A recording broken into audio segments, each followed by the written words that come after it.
क्या होता है सीज फायर? भारत और पाकिस्तान के बीच बनी सहमति, जान लीजिए इसके नियम।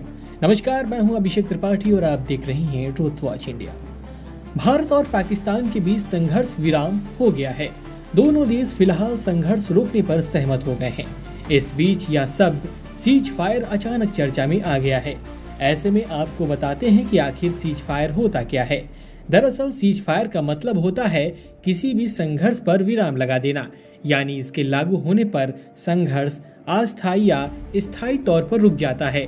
युद्ध कर रहे दो देश जब भी बॉर्डर पर आक्रामक कार्रवाई रोकने के लिए तैयार हो जाते हैं और वादा करते हैं कि इसे रोक दिया जाएगा, तो इसे दो देशों के बीच हुआ सीज फायर माना जाता है।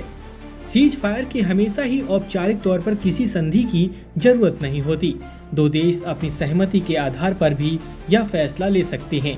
ये समझौता पूरा होने के बाद भी अगर कोई देश बॉर्डर पर अपने एक्शन जारी रखता है तो इसे सीज फायर का उल्लंघन माना जाता है।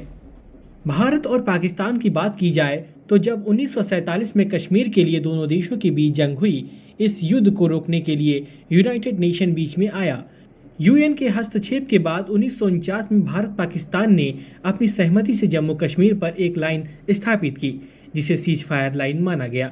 इस लाइन पर सहमति बनाने के लिए भारत और पाकिस्तान के तब के आर्मी चीफ ने बैठक भी की थी। लाइन ऑफ कंट्रोल LOC पर बने बैरियर समझौते के मुताबिक दोनों देशों की सरकारों ने इस बात पर सहमति जताई थी कि वे एक दूसरे के खिलाफ दुष्प्रचार रोकने की कोशिश करेंगे। दोनों ही देश इंटरनेशनल बॉर्डर तैनात की गई सेना को हटा लेंगे। हालांकि भारत और पाकिस्तान के बीच हुए सीज फायर समझौते का कोई असर तब से लेकर अब तक नजर नहीं आया। पाकिस्तान की तरफ से कई बार इस सीज फायर समझौते का उल्लंघन किया जा चुका है।